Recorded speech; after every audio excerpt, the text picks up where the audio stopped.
Those who do not know real quotes are condemned to repeat bogus quotes. Let's join Professor Buzzkill for Quote or No Quote.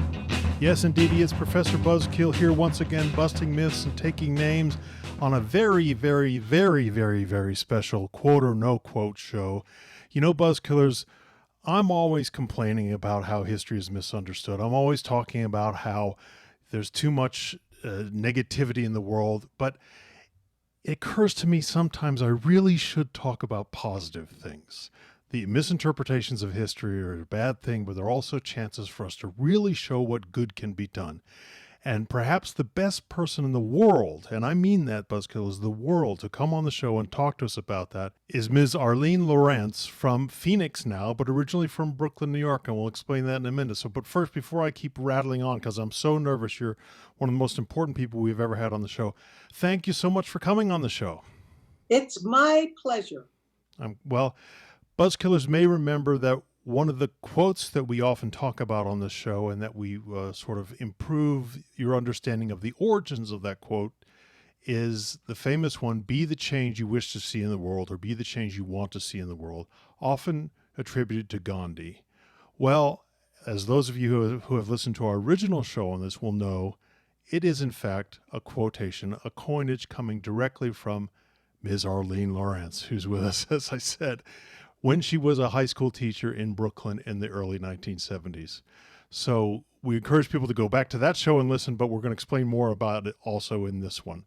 So let me just ask you first off the bat, Ms. Lorrance, what's it like going through life now for nearly 50 years, seeing this quotation almost every day, and certainly almost every day on social media, and knowing it's all yours and it's not Gandhi's? Well, it's an astonishing experience. I, you know, I didn't pay any attention to it. I was delighted that I started to hear presidents say, "Be the change." Mm-hmm. Other very famous people using the quote. And then it suddenly started to appear on T-shirts, cups, pencils, you name it. It was ubiquitous. And I thought, wow, I am humbled by that this principle that I originated in 1970 in November came out all over the world and is so useful and important to people. But then I noted that a lot of these T-shirts were attributing the quote to Mahatma Gandhi. Right. Well, at first I felt great. I'm in fabulous company. What better company could I ask for?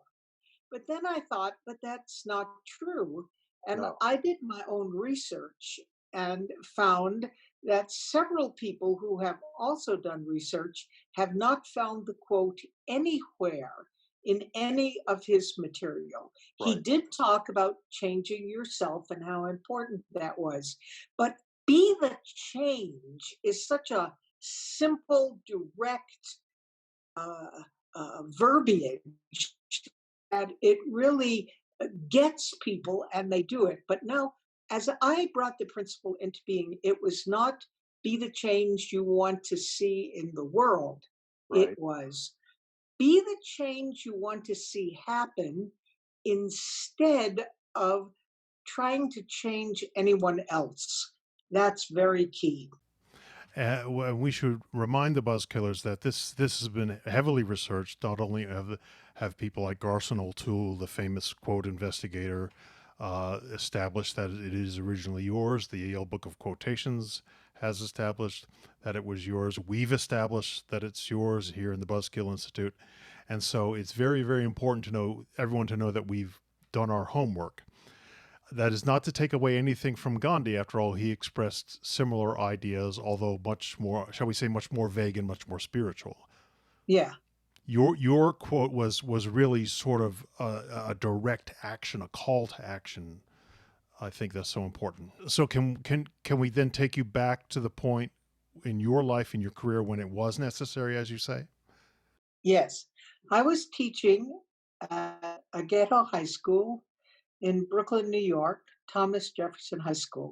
Uh-huh. And the environment of the time, speaking historically, was just what you're seeing on television today, Yeah. with protests in the street, burnings of buildings, breaking of windows, um, mistreatment by some, I think it's important to say, some police in relation to Black citizens. And when I look at that, well, let's just say, let me go back there. I lived in that, I lived through Right. that. This was the time of the Vietnam War protests, as well as Black rights protests in Brooklyn. And I thought to myself, I can hardly stand this. It is such a painful thing that everyone in this community is going through. And then a major shift and change happened in my life, a spiritual awakening. Right. And there was a day in the school when there was a fight in the auditorium between two boys who were trying to kill each other. And a big circle of kids formed around them, and they were all screaming for blood. I was sitting there with all these kids in the auditorium, all these teachers, nobody did a thing. And I got up out of my seat and I walked right into the midst of this battle. And I was 5 feet tall, and these kids were a whole lot bigger than that. Mm-hmm. But on my way there, I knew that all the training I had gotten in my sleep experiences, which I couldn't remember, now led me to this moment because I was able to bring it into being. Right. Okay. And I put my hands up, didn't touch these boys, but put my hands up to their chest area. I didn't say a word. I sent out love energy to both of them. They turned and left the auditorium. Right. And after this, Joe, I was trembling. And I went back to my classroom, and we cried together over this horror that was going on, a lack of attendance to school, violence, so much disruption. And then I went back to my office and I sat down and I took a breath and I asked a question which I've been asking for 50 years, practically every day. Right. What is wanted of me? What is wanted? And there was a ray of light in my office, Joe, not coming from the outside, coming through the wall. And on that ray of light came the 6 love principles, the first of which was be that change you want to see happen. And then the other 6. And then I was on the phone and I called the principal and I said, Margaret, we're having a meeting of the staff this afternoon. I want to talk to them because we're going to have a love project. And she said, what do you mean? I said, I have no idea. But I know that this is what we have to do. And I want to talk to the staff. And then for the next 7 months, there was a major transformation through the application of the love principles and all the activities that we did. So that, Joe, by the time the 7 months was up, the school completely changed to a place of learning and caring and love. It was amazing. So let's explain to the Buzzkillers. You wrote this first as something called the Love Project, right, for the school. And then that was also published as a book, which of course we have links to this on the Buzzkill bookshelf for this episode. But it's also gone on to become a sort of broader thing called the Love Principles. Now, before we get to that, and I'm sure our listeners want to know a ton about that and how to find out more. What then happened sort of in the rest of your career at Thomas Jefferson? You and the other teachers felt an immediate change in the atmosphere, and you employed these principles. Did things then continue and improve? Did the tension go down across the board? things continued to improve to the point where parents came to the school to ask the principal, what is going on here? My kid wants to go to school. My kid never wanted to go to school. Right. What are Right. you giving them, drugs or something for Yeah. free? Yeah. And then by June, a shift was taking place in me, and I needed to make a move. Right. And the Board of Education had me come in, and they said, don't go anywhere. We want you to do love projects in every single school in New York City, and we'll pay you. I don't know. They said, this was big money in those days. This is Right. 50 years ago. They said, we'll pay you $50,000 to do this. Yeah. And I said, you know what? That's a really nice offer, but this is a grassroots movement. Right. Right. It has to start in the people in the various schools. You can't have some expert come in like a savior and say, we're going to make this change for you. No. So I left. I went to California. And before I left, you should know that one of my students, a young Black man, beautiful kid who didn't want to know about love, who didn't want to participate in anything, he sent me away from Brooklyn with this message. You go and bring this to your people, to the white people. They're the ones who need to change. Well, I met Diane Kennedy Pike. The two of us started working together. We're still working together 48 years later, and disseminating the principles through experiences and workshops and trainings to this day.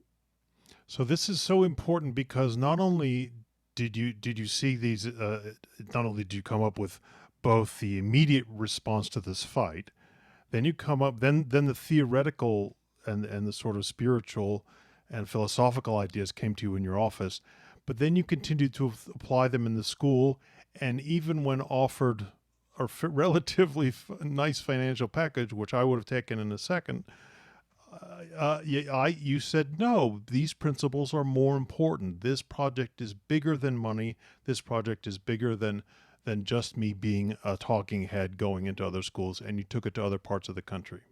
Exactly right. And I was brought to California Yeah. by the National Center for the Exploration of Human Potential. And I was given a scholarship for a 6-week training. And while I was there making presentations of the principles, one of the leaders said to me, wow, he said, you got a gold mine here. We need to take these principles and put them on t-shirts and put them everywhere. You'll become famous. And the same thing happened at Thomas Jefferson High School. Look magazine sent a reporter and a photographer who followed us for 4 months. By the way, they wanted to focus on me as a heroine. I said, that's not what it's about.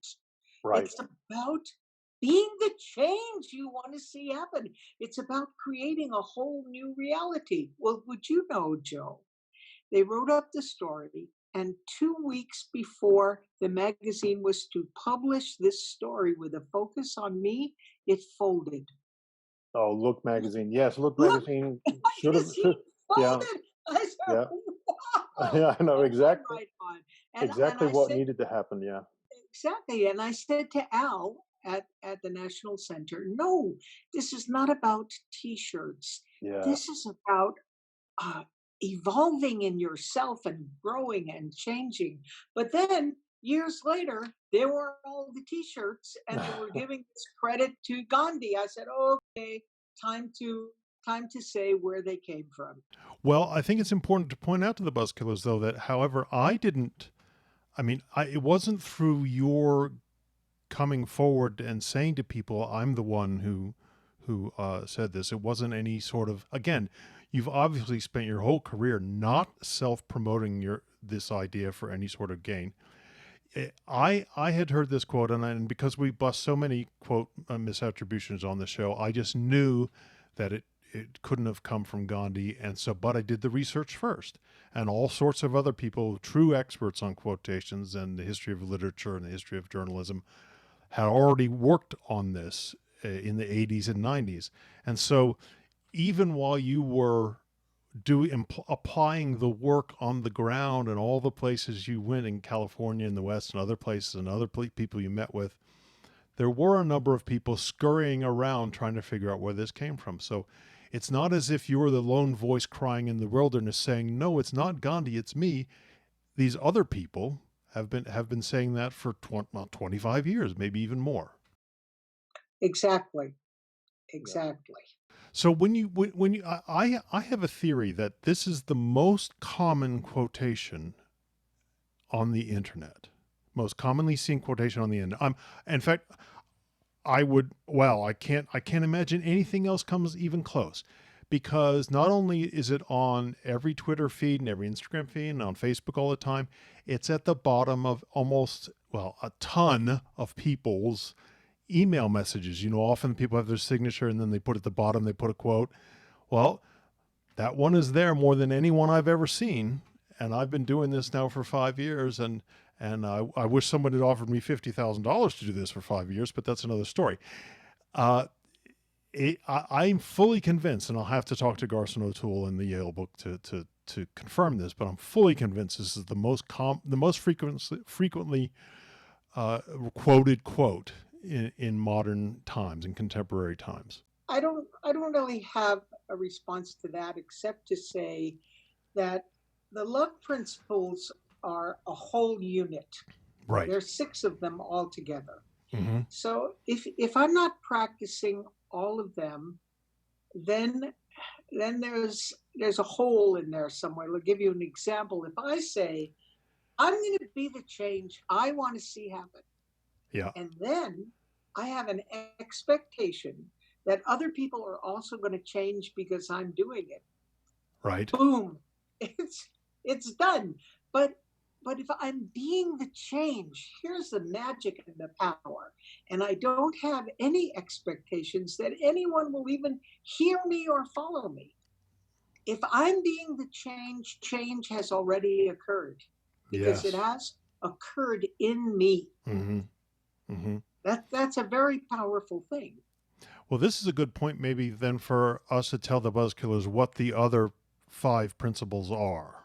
Sure. So one of them is have no expectations, but rather abundant expectancy, which means sit on the edge of your life chair and look at all the possibilities that can occur because of what you're doing.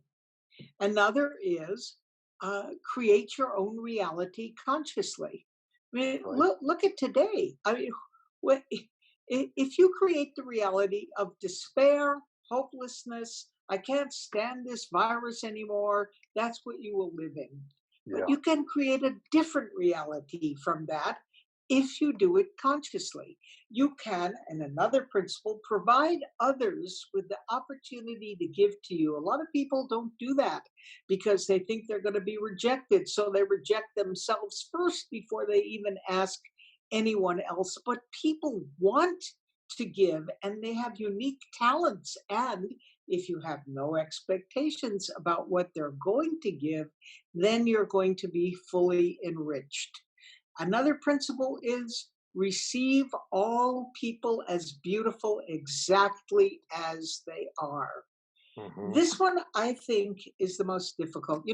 Be the change. You can put your energy in motion. Yeah. You can bring something into being. But when I say to people, receive all people as beautiful exactly where they are, they say, I don't want to do that. Yeah. Well, in order to do that, or any of the principles, you have to want to. Now, where people get stuck with this principle is they do it on a mental level. They say, I'm going to accept you as you are. That's not it. This is a heart-centered principle. You open in unconditional love, and you realize that all of us, no matter what our opinion, what our position, all of us are part of a whole. Mm-hmm. We are each other. we are each other. And if I recognize that this is a humongous circle in which we all exist together, making contributions, well, then I can see something larger, which takes me to the other principle, which is problems are opportunities. Mm-hmm. So, for example, in COVID-19, we're saying this phrase, which is fine, except it still speaks of separation. We say, we're all in this together. Mm-hmm. Mm-hmm. That's nice. That's a nice phrase. But the truth is that we are each other. The truth is we are one being. Now, this is a very big spiritual principle that people don't necessarily get their head around this. So Mm-hmm. we are integrated in our environment. We are one with animal life. We're one with each other. And if we know that, comes our greatest strength possible. And another opportunity here is to realize that there is no tomorrow. There was no yesterday. Mm-hmm. There is only this now moment. Now, if I live just in this moment, I look and I say, who am I? What do I need? What is wanted of me? What can I contribute? And now I can be the change. I can create a reality. I don't have to go into the group despair that's going on at this time. And I can make a contribution. And when we receive all people as beautiful exactly as they are, we're saying, make your contribution and yours and yours and yours. And let's live in all of that together. If I know this, then I can move past what we have lived with practically all of our collective lives, which is that there's a distinction between good and evil. Mm-hmm. If we wake up to the light, I'm not talking a religious light, I'm talking to the light of knowing. Here's what we can see. When the human race evolves, it will now focus on good versus great. Oh, I That see. we will move, not fighting evil and all the rest of that, or disunity such as we have in our world. No, we're all basically good. We all care in the ways that we care. Now we need to move to what's our greater potential? Who are we as beings? What can we become? Well, it's so important for everyone to hear this, but it's also important for everyone to be able to follow through not only on what well, you want, what you're suggesting everybody does, but to follow through on how to find out more information. So can you give the Buzzkillers an indication of websites, and obviously we'll have the books on the Buzzkill bookshelf, but I know that you're still working into your 80s on this, and it's very, very impressive. And so let's tell them what the website they should all go to is. Mm-hmm. www.consciousnesswork, that's one word, consciousnesswork.com. Mm-hmm. And that will tell you about the kind of work that we're doing, and it will tell you about all of our books. And if you just put my name in Right. in Google search, that will come up. Or if you go to Amazon, all of our books will come up. Right. And we're working via phone with people these Mm-hmm. days Yeah, because we're sure, not going sure. out into the virus, and we do personal growth work, uh, consciousness work with individuals who want to move from A to B all the way to Z. But the people who work with us, they're the ones who do the work. We are Right. not magic makers. We don't do this for anyone. Well, let me just wrap up by saying to the Buzzkillers, but especially to you, that one thing that happens when you're a historian is that you sometimes fantasize about previous periods in history. Boy, I lived when Mark Twain was writing. I wish I lived when Gandhi was active and saying things. I wish, and on and on and on and on and on. And sometimes we feel that our own time is devoid of wisdom and devoid of wise people and people who can help us become more enlightened. But so I am completely and totally stoked that I'm living in a generation where you, the originator of this phrase and this idea and this call to action, is working still with us, as I say, into your 80s, and it just makes me so much more positive than I normally am. Again, this is the Professor Buzzkill show, but I think if people listen to Be the Change you want to see happen and they try to apply it and try not to let their tempers and their frustrations with the world get in the way, things can change. It certainly has changed me. Well, just to respond to you, Joe, what it tells me is you have the eyes to see, you have an open heart center, and you have the desire to move past where you are now to the more that's waiting for you, not that where you are now is not really fine. So that tells me a whole lot about you. Well, thank you so much. And it just remains for me to say thank you so much for coming on the show and to say to the Buzzkillers out there that I hope you'll take all this to heart and that we will talk to all of you out there next week.